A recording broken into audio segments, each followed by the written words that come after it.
noite a todos. Gente, boa noite. Isso.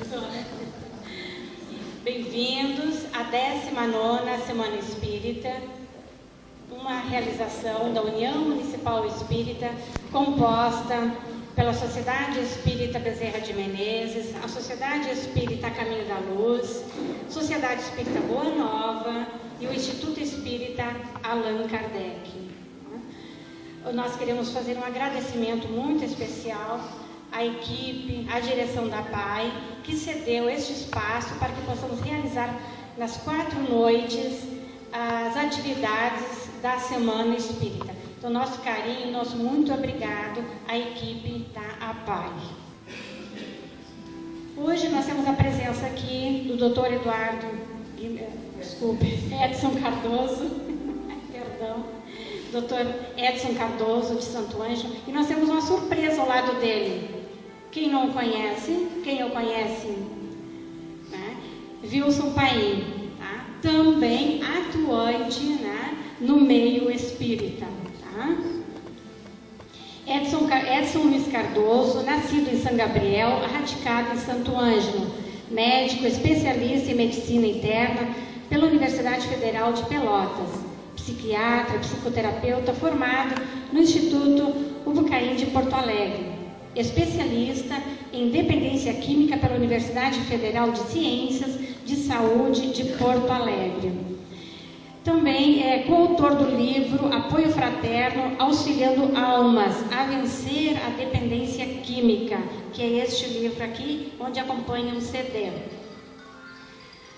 Também autor dos CDs musicais Com a Alma na Canção e Família, Fé e Nativismo, idealizador e trabalhador do grupo de autoajuda a dependentes químicos e seus familiares, Apoio Fraterno, fundador e presidente da Associação Médica Espírita de Santo Ângelo e psiquiatra na Fazenda Terapêutica Paraíso para Dependentes Químicos. Então, conosco nesta noite, Dr. Edson Cardoso.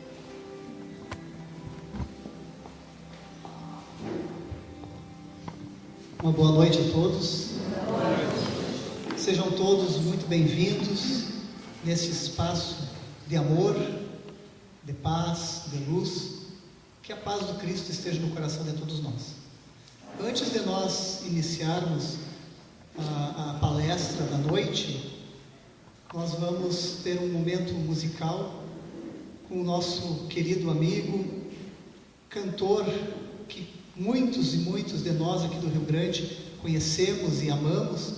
Aprendemos a ouvir tantas músicas dele, sempre com um cunho elevado, seja cantando as coisas do nosso estado, seja cantando o amor do homem pela uma mulher, o amor sincero, o amor verdadeiro, e agora cada vez mais cantando as coisas do nosso Evangelho, cantando a nossa doutrina espírita, porque o Wilson Paim ama muito a nossa doutrina espírita, é um trabalhador da Seara do Cristo também, e está aqui conosco para fazer a harmonização da nossa palestra, fazendo um número musical para nós, a música Compondo Caminhos, que já é bem conhecida de muita gente, que fala da temática das drogas. Então, Paim conosco. Uma salva de palmas.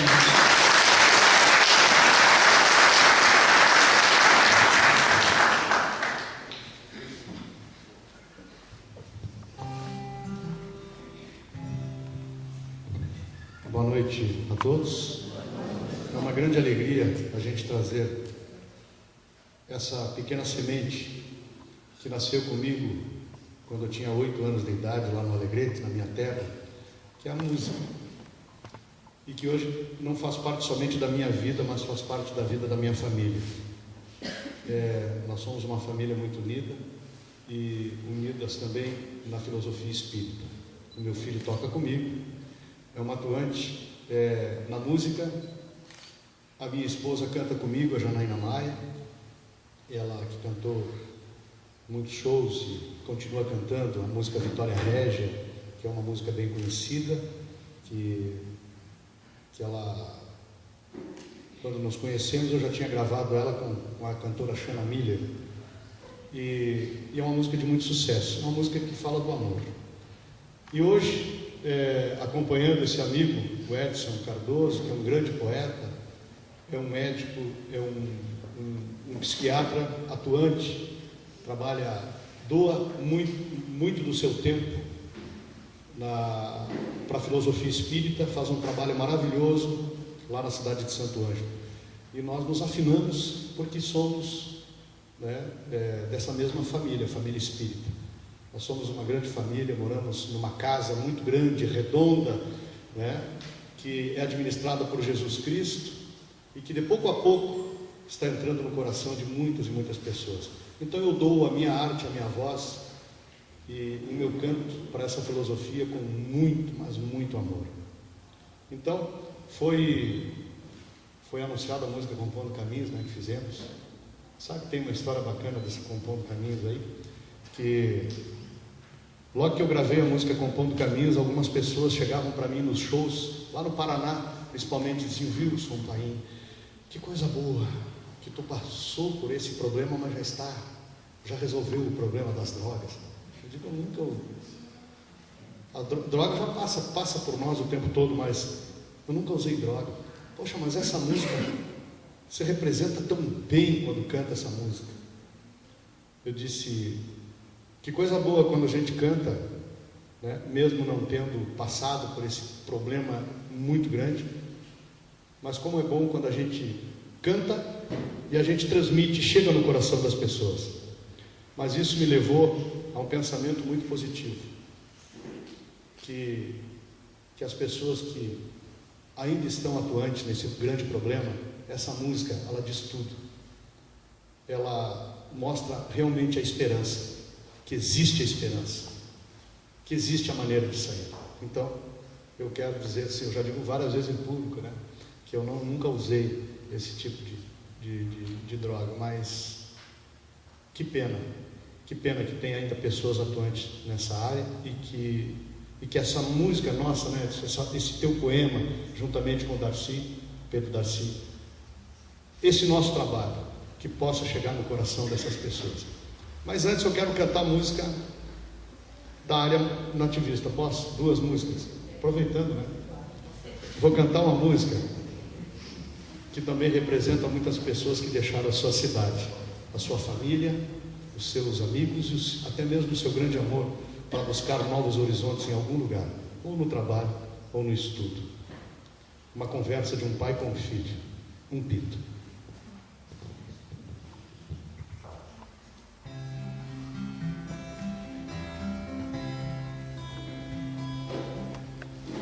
Olha, guri, repara o que estás fazendo. Depois que fores é difícil de voltar. Passei de um pito e continuas remoendo teu sonho, moço desse rancho abandonado. Olha, guri, lá no povo é diferente e certamente faltará o que tens aqui. Eu só te peço, não esqueça de tua gente. De vez em quando manda uma carta, guri. Se vais embora, por favor, não te detenhas. Segue em frente, não olhes para trás. E assim não vais ver a lágrima insistente que molha o rosto do teu velho, meu rapaz. Se vais embora, por favor, não te detenhas. Segue em frente, não olhes para trás. E assim não vais ver a lágrima insistente que molha o rosto do teu velho, meu rapaz. Olha, guri, pra tua mãe cabelos brancos e pra este velho que te fala sem gritar, pesa teus planos, eu quero que sejas franco. Se acaso fores, pega o zanho pra enfrenar. Olha, guri, leva uns copos de reserva, pega uma erva pra cevar teu chimarrão e leva um charque para ver se tu conservas uma pontinha de amor por esse chão. Se vais embora, por favor, não te detenhas. Segue em frente, não olhes para trás. E assim não vais ver a lágrima insistente que molha o rosto do teu velho meu rapaz.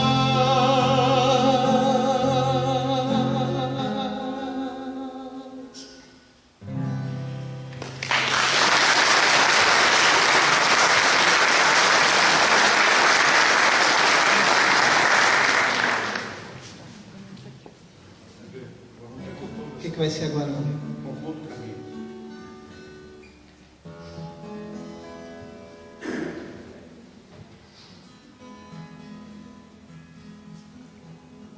Tentei ser dono do meu universo, andei disperso só pensando em mim. Buscava alegrias, prazer, diversão, mas insano e triste beirava meu fim. Arruinei família, trabalho e moral, e a boa amizade também se perdeu. Só quem passou por essa experiência sabe o que é a droga e o quanto sofreu. Só quem passou por essa experiência sabe o que é a droga e o quanto sofreu. Quero cheirar nada mais do que flores, pedras apenas compondo caminhos, ervas só aquelas que curam feridas, da vida rosa e não mais o espinho.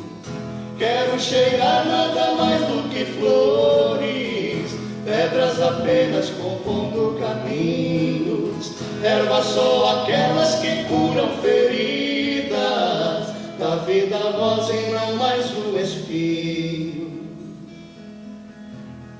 Mal querendo a doença, aceitei o socorro dos grupos de ajuda, ciência e fé.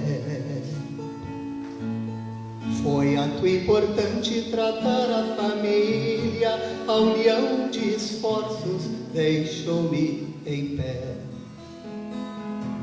Reconquistei família, trabalho e moral, e a boa amizade não mais se perdeu.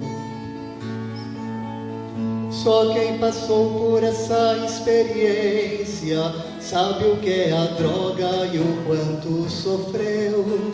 Só quem passou por essa experiência sabe o que é a droga e o quanto sofreu. Quero cheirar nada mais do que flores, pedras apenas compondo caminhos, ervas só aquelas que curam feridas, da vida rosa e não mais o espinho. Quero cheirar nada mais do que flores, pedras apenas compondo caminhos, ervas só aquelas que curam feridas, da vida rosa e não mais o espinho. Concedei-nos, Senhor, a serenidade necessária para aceitar as coisas que não podemos modificar, coragem para modificar aquelas que podemos e sabedoria para distinguir umas das outras. Mal querendo a doença, aceitei o socorro dos grupos de ajuda, ciência e fé. Foi ato importante tratar a família, a união de esforços deixou-me em pé. Reconquistei família, trabalho e moral, e a boa amizade não mais se perdeu. Só quem passou por essa experiência sabe o que é droga e o quanto sofreu. Só quem passou por essa experiência sabe o que é a droga e o quanto sofreu. Quero cheirar nada mais do que flores, pedras apenas compondo caminhos, ervas só aquelas que curam feridas, da vida a voz e não mais o espírito. Quero cheirar nada mais do que flores, pedras apenas compondo caminhos, ervas só aquelas que curam feridas, da vida a voz e não mais o espírito.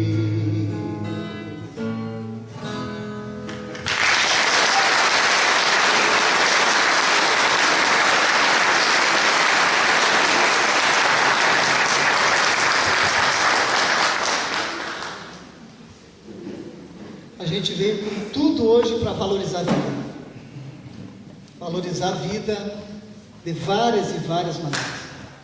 Valorizar a vida através do nosso Evangelho. Valorizar a vida através da amizade. Valorizar a vida através da união desse momento, onde as casas espíritas estão aqui unidas, as 4 casas, em prol do crescimento do movimento espírita. Uma casa irmanada com a outra, ajudando o crescimento material da sua sede. Então a gente veio valorizar de todas as formas. E quando eu tive esse convite do meu amigo Cláudio, da sua esposa G, que o tema era valorizar a vida, eu disse, eu vou valorizar a vida da maneira que eu entendo a vida, da maneira que eu aprendi a entender a vida, que é através do Evangelho segundo o Espiritismo. Acho que é a melhor forma da gente conseguir entender qual é o sentido da vida, qual é o sentido de nós estarmos aqui, qual é o norte, qual é o rumo que nós temos que ter, independente das nossas profissões. Como é que nós temos que nos conduzir? Tendo simplesmente como modelo o nosso Evangelho segundo o Espiritismo. Porque é o que o Cristo nos deixou. É o que o Cristo nos prometeu, que um dia viria o Consolador prometido. E assim veio a doutrina espírita e o nosso Evangelho como algo que tem que estar na nossa cabeceira da cama, no nosso dia a dia, no nosso Evangelho no lar, para nós nos reportarmos quando nós tivermos dúvidas, quando tivermos dificuldades, quando tivermos aflições. Então, eu vim valorizar a vida através do nosso Evangelho. Tu vai passando para nós?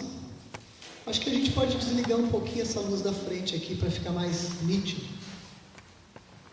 Tá bom. Então, gente, tem uma obra que depois nós vamos apresentar para vocês aqui, que é Bem-aventuranças. Já vou mostrar um livro aqui para vocês.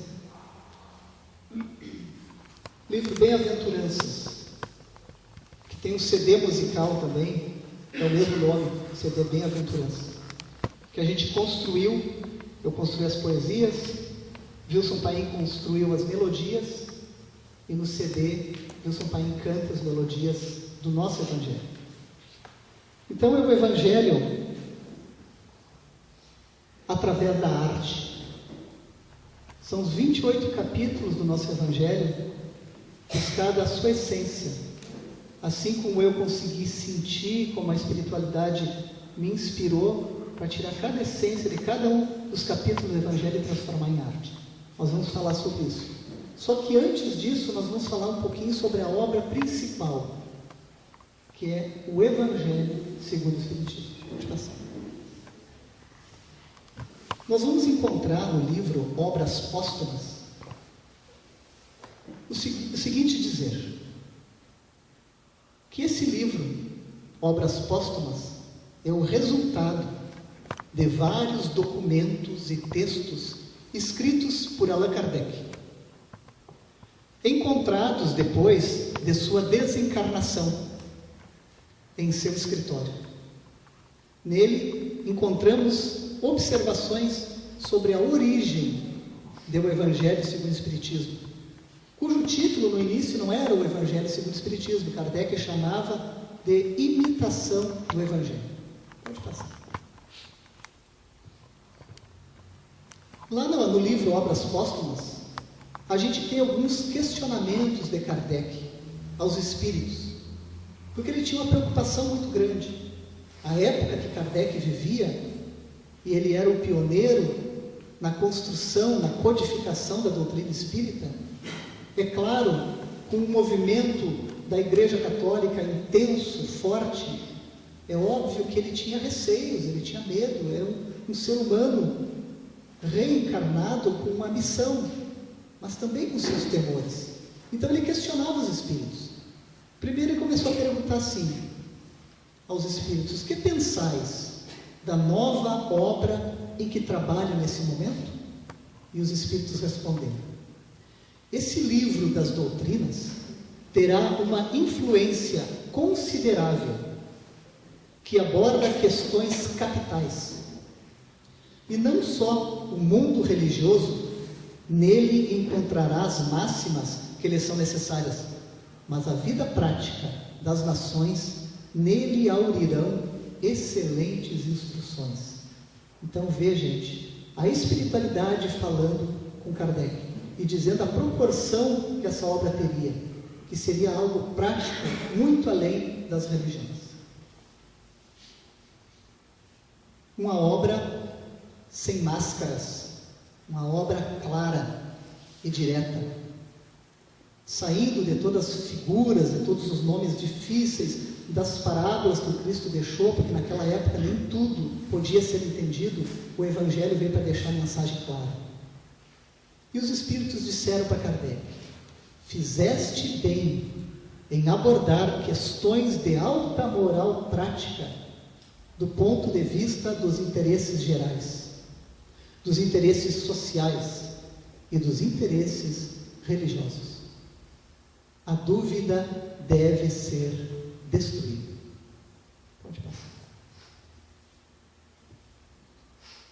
E a espiritualidade continuava orientando Kardec, orientando e incentivando o nosso codificador. E os espíritos disseram: acaba a tua obra e conte com a proteção do teu guia, nosso guia de todos, e com o concurso devotado de teus mais fiéis espíritos, no número dos quais queira muito sempre me contar. Pode deixar. Eu quero chamar a atenção, gente, do apoio espiritual que Kardec sempre teve. Dizer também para vocês que esse apoio espiritual todos nós recebemos. Basta que a gente se prontifique a trabalhar no bem, que a gente não precisa temer nada. O trabalho mais difícil que seja, a aflição mais difícil que a gente passe, a gente sempre tem que ter a certeza que o nosso mentor espiritual está conosco, que a espiritualidade que simpatiza com nossas ideias, com nossas atitudes, que conhece muito bem o nosso coração e os nossos sentimentos, estão ali para nos ajudar. Então isso que eu estou trazendo para vocês é para que vocês entendam, que é para levarem para os momentos de angústia, de aflição, saber, a espiritualidade vai sempre nos ajudar, porque nós somos filhos de Deus, criados por Deus, assim como Cristo, assim como Kardec, e nós estamos aqui para crescer e evoluir. Então nós vamos ter o amparo para nossas dificuldades e também para as nossas boas intenções, sempre. Mas Kardec, como um homem que vivia aquela época, ele perguntou aos espíritos: mas que dirá disso o clero? E os espíritos responderam: o clero clamará a heresia, porque verá que nele atacas firmemente as penas eternas, e outros pontos sobre os quais apoia a sua influência, e o seu crédito clamará tanto mais que se sentirá muito mais ferido do que pela publicação do Livro dos Espíritos. Então, gente, olha a força desse Evangelho. Olha a força do Evangelho que nós usamos no nosso dia a dia, que nós temos que entender. Ele veio para estremecer. E o clero, é claro, que iria combater Kardec. Por isso que um trabalho quanto maior ele é, mais combatido ele é pelo mundo. Porque o povo ainda não está preparado para trabalhos de alta moral. Uma música de alta moral, uma música que ajude as pessoas, não é o que é vendido no nosso dia a dia. Porque o povo ainda não está preparado para isso. Então é claro que é muito combatido as atitudes no bem, por pessoas que ainda não creem nessa moral, tanto pessoas encarnadas quanto desencarnadas. Então a gente não pode esmorecer quando nós estamos tendo alguma dificuldade em nossos intentos, sabendo que o Cristo não foi entendido pela humanidade. Kardec sofreu muito no seu tempo, e cada um de nós, quando nos propormos a um trabalho no bem, a gente ainda não vai ser compreendido, pelo simples fato de que estamos ainda num mundo de provas e expiação. Ainda vivemos num mundo atrasado. Estamos lutando, e em breve esse mundo vai mudar para um mundo regenerador. Aí nós já teremos um pouco de facilidade para levar as coisas do bem, seremos mais apoiados nas nossas atitudes do bem. Mas por enquanto ainda não. Só que a gente tem que saber a quem que a gente quer servir. A Deus ou a Mamon? Os dois não dá para servir. Então nós vamos cada vez mais fazendo escolhas, sabendo que muitas vezes as escolhas que nós fazemos, nós acabamos nos ilhando. A gente toma uma atitude de parar de fumar, de parar de beber, se afastam a maioria das pessoas que conviviam conosco. Porque ainda ficam vivendo as coisas materiais, se adoecendo, sofrendo, e muitas vezes nos rechaçam. Quando a gente ouve uma música de cunho mais elevada, que não é o que está tocando no dia a dia, na mídia, às vezes a gente é isolado. Mas a gente tem que saber para quem que a gente está cantando, para quem que a gente está compondo, ou o que a gente está ouvindo. Que tipo de espiritualidade a gente quer atrair para o nosso dia a dia, pensando na valorização da nossa vida. O que eu quero atrair para a minha vida? Se eu estou bebendo uma bebida de álcool, eu vou atrair um espírito superior para o meu lado? Não, óbvio que não. Agora, se eu estou tomando uma água pura, que é o meio mais fácil de receber boas energias, que se eu estou com pensamentos elevados, eu não estou fazendo fofoca, eu não estou falando maldade, eu estou procurando manter uma conversa num nível que ajude a mim, ajude a família. Que tipo de espírito que vai estar ali na minha casa, no meu dia a dia, no meu trabalho? São espíritos que se comprazem daquilo que eu como, bebo, falo, da forma que eu atuo. Assim como a gente angaria amigos do bem, como todos vocês estão aqui, num pensamento no bem, de ajudar o movimento espírita, que tipo de companhia espiritual vocês têm por esse simples ato? Isso é valorização da vida. Pode passar. A grande batalha. E os espíritos dizem: sim, caro mestre, a grande batalha se prepara. O fanatismo, a intolerância, levantados pelo sucesso de tua propaganda, vão disparar sobre ti e os teus com armas envenenadas. Prepara-te para a luta. E quantas vezes, gente, no nosso dia a dia, a gente quer fazer uma coisa boa no trabalho da gente, às vezes até dentro do seio familiar, que vem alguém e larga uma flecha de veneno. Tenta nos puxar o tapete. Inúmeras vezes. Então, isso que passou Kardec é uma coisa que nós passamos em proporções menores, porque a missão dele era maior que a nossa, mas em proporções menores a gente passa no dia a dia. E ao invés de nós ficarmos bravos com isso, querermos revidar muitas vezes com a pessoa que está tentando nos puxar o tapete, nos perseguir, não é essa atitude que a gente tem que fazer. O nosso modelo principal, que é Cristo, não era assim que ele dizia. Um outro modelo que nós podemos seguir, que é Kardec, também não foi isso que ele fez. Diante das perseguições, a gente simplesmente tem que continuar trabalhando. Não parar de trabalhar. E entender, estão nos perseguindo? Então quer dizer que o meu trabalho incomoda. Quer dizer que o meu trabalho tem valor. Porque se fosse um trabalho pequeno, que não atrapalha ninguém, ninguém vinha puxar tapete a ninguém.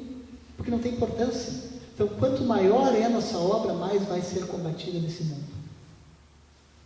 Então, não temam as batalhas. Perseverem. Continuem batalhando por aquilo que está dentro da consciência de vocês. Principalmente no trabalho para o bem. E quanto àquele indivíduo que tenta nos fazer o mal, a gente só não pode ser ingênuo. Abre bem o olho. Como diz o ditado, né? Em baile de cobra, a gente tem que ir de bota com o cano bem alto. Não pode ser bobo, não vamos deixar o pescoço para nos dar uma apunhalada no pescoço.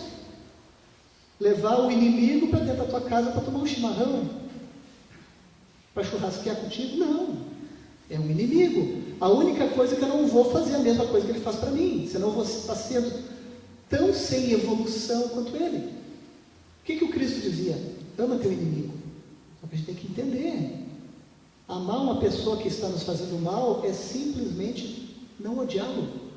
Entender como um irmão de caminhada que vai atingir sua evolução. Por enquanto eu tenho que me cuidar dele, mas eu não vou atrapalhar o caminho dele. Eu vou continuar trabalhando, porque infelizmente ele vai cair mais adiante. Porque aquele que faz mal para uma pessoa, ele não faz mal só para um. Ele faz para 2, para 3, para 4, em seguida está desmascarado, vai sair do nosso caminho natural. Não precisam rezar, ai meu Deus, tira essa praga do meu caminho. Não. O inimigo é o que mais nos ajuda a crescer. Porque ele nos aponta as falhas da nossa caminhada, o nosso calcanhar de Aquiles. Então a gente tem que estar antenado, o inimigo quer me atacar por aqui. Então aqui eu tenho que melhorar. É aqui que eu tenho que exercitar a minha perseverança, a minha paciência e a minha caridade orando por ele. Tá, gente? Vamos continuar a batalha. Agora vamos falar de fé. Falar da fé do nosso codificador. E a espiritualidade disse: mas tenho fé em ti, como tens fé em nós. E porque a tua fé é daquelas que transporta as montanhas e faz caminhar as águas sobre elas. Gente, era a espiritualidade dizendo isso para Kardec. Olha a fé que tinha e que tem o nosso codificador. É um modelo para nós ou não é? É aquilo, né? A parábola dos talentos, onde Deus distribui os talentos, 1, 3 ou 5, de acordo com a fé do ser humano, de acordo com a capacidade que o ser humano tem para desenvolver trabalhos maiores. Porque ele não pode dar uma missão grande para ombros fracos, não pode dar uma missão grande para quem tem pouca fé, porque a obra tinha que acontecer, então tinha que ser uma pessoa de muita fé. Pode passar. O apoio da espiritualidade e do Mestre Jesus ao codificador. E a espiritualidade dizia: coragem, pois, e que a tua obra se realize. Conta conosco e conta, sobretudo, com a grande alma do nosso Mestre de todos, Jesus, gente, pessoalmente apoiando o nosso codificador. Mestre de todos, que te protege de um modo tão particular. E tenhamos todos coragem, porque todos nós somos apoiados pela espiritualidade. Aqui eu trouxe da revista Reencarnação, a revista de número 446, que circulou por ocasião da comemoração dos 150 anos do Evangelho segundo o Espiritismo, para ver o que eles falaram na revista sobre o nosso Evangelho.